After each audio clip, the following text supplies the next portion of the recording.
Sono circa 2000 gli ultra 65enni non autosufficienti che potrebbero essere beneficiari del contributo di 400 euro elargito dalla Regione Veneto nel territorio dell'ULSS 3 Serenissima. Sono 5 gli sportelli che l'azienda sanitaria ha attivato per seguire tali procedure. Nel distretto sociosanitario Giustinian di Venezia in Dorsoduro, nella casa della comunità del Lido di Venezia in piazzale Ravà, nella casa di comunità di Noale in piazzale della Bastia, nel distretto sociosanitario di Chioggia in via Amerigo Vespucci, nel distretto sociosanitario di Favaro Veneto in via della Soia.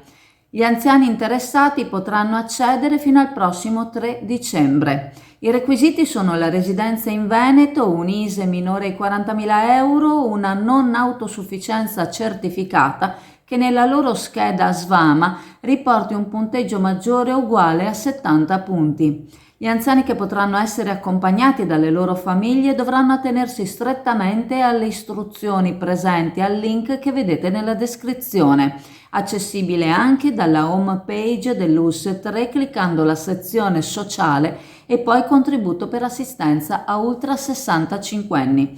Alla ULSS 3 sono stati destinati 8 milioni e mezzo erogabili e quindi a 1800 anziani richiedenti. Il contributo avrà la durata di un anno.